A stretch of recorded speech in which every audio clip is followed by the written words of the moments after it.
Le serpent de la vengeance siffla aux oreilles et au cœur de l'épouse infidèle, elle se saisit du coq rapporteur de ses secrets intimes, vociféra les mots de haine qui étouffaient son ventre. Toi fétiche de mon mari, œil qui fouine tous les coins et recoins de ma case, œil qui perçoit à distance les mouvements de mon mari et les miens.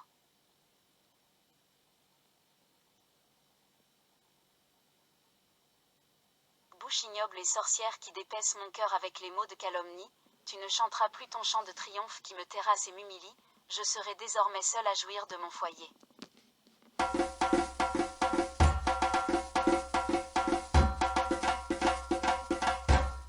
À l'époque de nos parents et quelque peu de nos jours, les adultes réunissaient les jeunes pour leur conter des légendes et des mythes dont l'objectif était de les éduquer sur la vie en général et particulièrement sur la manière d'interagir. C'est pour renouer avec cette tradition que je vais vous raconter un conte camerounais plein de sagesse. Il s'agit de l'histoire du coq indésirable que nous appellerons Cocorico, mais avant de continuer, je vous demande d'aller vous abonner et de ne pas oublier d'activer la cloche de notification pour ne rater aucune vidéo. Heureux est l'étranger qui s'annonce aux deux époux et qui est accueilli d'un égal bonheur. Tel ne fut pas le cas de Cocorico le coq que l'époux ramena d'un voyage lointain et auquel il s'attacha tellement que son épouse devenue jalouse, conçut un plan de vengeance. Il était une fois dans un petit village de la forêt équatoriale, vivaient Anatole et son épouse Lucia. Un jour de retour de voyage chez ses oncles maternels, Anatole ramena un coq qu'il appela Cocorico. Celui-ci était tout rouge et gros comme le genre de coq qu'on tue pour donner à manger à un hôte de marque. Lucia, qui tressaillait déjà de joie en s'imaginant déguster ce coq, fut surprise de constater que son époux désirait le garder vivant auprès de lui. Au fur et à mesure que les jours passaient, l'épouse se sentait de plus en plus seule car l'attention de son époux était davantage tournée vers Cocorico qu'elle commença à considérer comme sa coépouse. Anatole allait-il à la chasse? Ses adieux s'adressaient à son coq fétiche. De retour encore dans les bois, Cocorico s'agitait comme en transe de tous côtés dans la cour en chantant et dansant. L'homme sortait alors et d'une voix douce et mielleuse chuchotait sans effort le nom de son coq. Aussitôt, comme pour le féconder, l'ami mystérieux bondissait et couvrait sa poitrine de ses deux ailes emplumées et chantait la rengaine des amours retrouvés. Comme une coépouse qui ne jouit plus des mêmes faveurs que la première, la femme arborant le visage des jours ensoleillés balayait impassible la cour ou la véranda. Le mari, alors au comble de la joie et de félicité, l'abordait la gibecière tendue, le sourire radieux, la bouche frétillante de mots d'amour totalement hypocrites. Quelque temps après, Anatole s'absenta pour une longue durée.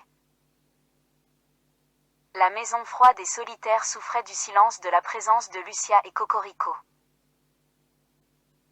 Le visiteur habituel de la femme se présenta, s'installa et mangea. À son tour, l'épouse riait de bonheur.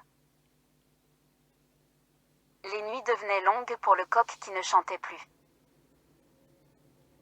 Ce matin-là, le coq chanta, dansa et bondit à la porte qui s'ouvrit. Le visiteur s'était évanoui dans la semi-obscurité de l'aube.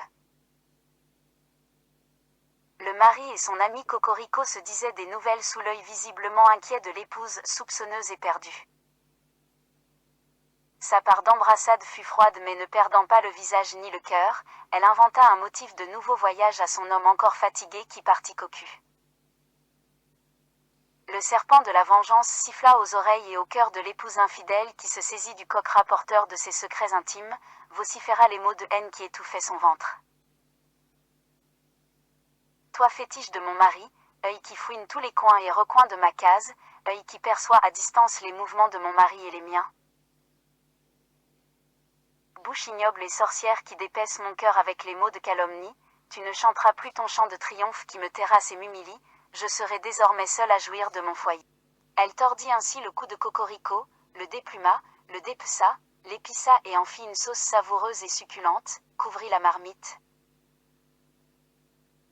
balaya la maison, la cour et la véranda, puis s'assit et attendit son époux dans un calme mensonger qui jette du trouble au cœur de tout mari soupçonneux.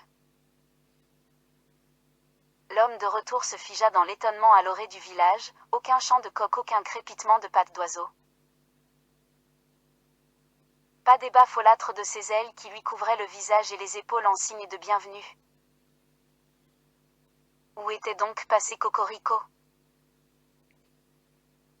Son cœur se mit à battre, à rompre la poitrine, ses genoux frétillaient, le visage crispé et ses lèvres frémissantes de rage, il aborda sa demeure indécis et sombre. Il n'eut pas à demander les nouvelles de son animal totem. La femme imperturbable affecta la joie de l'épouse dans les retrouvailles de ses amours matrimoniales, s'affaira autour de l'homme pour l'enflammer de gaieté, mais le subterfuge ne mordait pas. Elle s'assit alors et embrassa la tristesse de son mari et dit : « Homme, un malheur a fondu sur nous, pendant que je cherchais du bois de cuisine, un renard s'est jeté sur le coq. »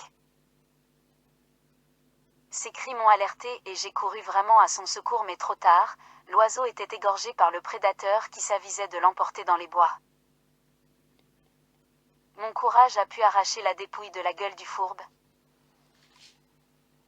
Pour ne pas perdre une chair aussi exquise que la viande du coq, je me suis avisé à t'en faire une sauce qui est encore toute chose dans la marmite, époux de la fille de ma mère. Je suis toujours à tes côtés pour réparer tes forces. Sans dire mot, l'homme entra dans sa chambre et s'habilla de ses meilleurs atouts, il fit des paquets de ses biens précieux, prit son parapluie et ses bottes et s'enfuit.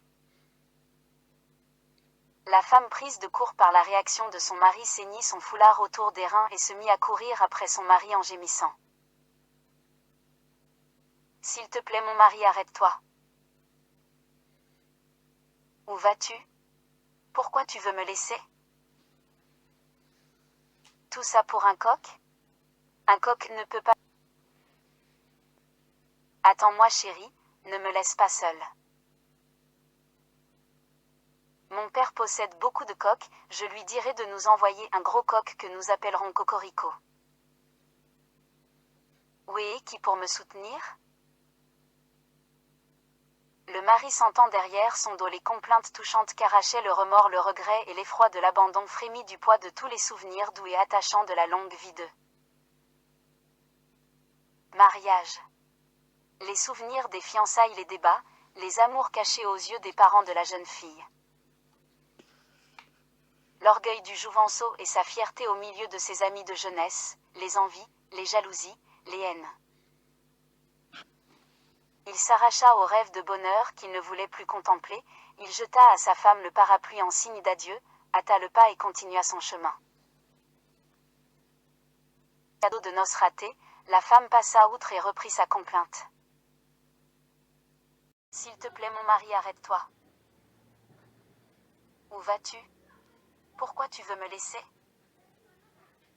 Tout ça pour un coq? Un coq ne peut pas nous séparer. Attends-moi chérie, ne me laisse pas seule.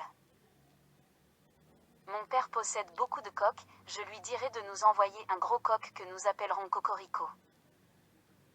Oui, qui va me soutenir. » À cette complainte douce et touchante, elle ajoutait les projets suivants.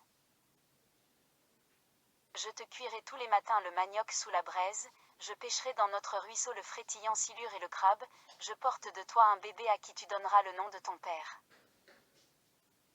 À ce dernier projet, l'homme sentit son cœur à l'intérieur de sa cage voltiger comme un cheval hennissant de rage et d'impatience. Ses pas se dérobaient sur la piste et sa tête bourdonnait comme un essaim d'abeilles. Il tira de ses bagages un paquet de couvertures et de chaussures et les balança derrière lui, puis les pieds nus se hâta sur le sentier du fleuve, à la berge vide comme le lendemain du deuil. Les deux êtres jadis si proches, jadis si souriants et si gais, se contemplaient muets comme le sont les condamnés à mort par le sort. Le fleuve était calme et sinistre comme le jugement dernier des derniers jours de l'humanité, les colères des jours anciens de leur mariage couvraient leurs yeux comme une nuit d'orage. La femme rompit le silence avec sa complainte. « S'il te plaît mon mari, arrête-toi. Où vas-tu? Pourquoi tu veux me laisser? Tout ça pour un coq? Un coq ne peut pas nous séparer. Attends-moi chérie, ne me laisse pas seule. Mon père possède beaucoup de coqs, je lui dirai de nous envoyer un gros coq que nous appellerons Cocorico. Oui, qui va me soutenir. Après un regard froid et haineux sur sa femme, l'homme comme attiré par un maléfice avec furie et sans ménagement se lança comme aspiré par le cyclone de la mort au fond des flots.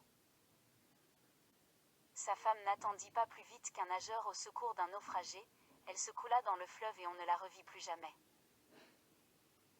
Cette triste histoire était contée aux fiancés dans la contrée pour aviser les époux de si triste sort. Nous pouvons retenir de cette histoire que la jalousie et l'infidélité sont mauvaises pour le vivre ensemble. Au revoir et à très bientôt pour un autre conte.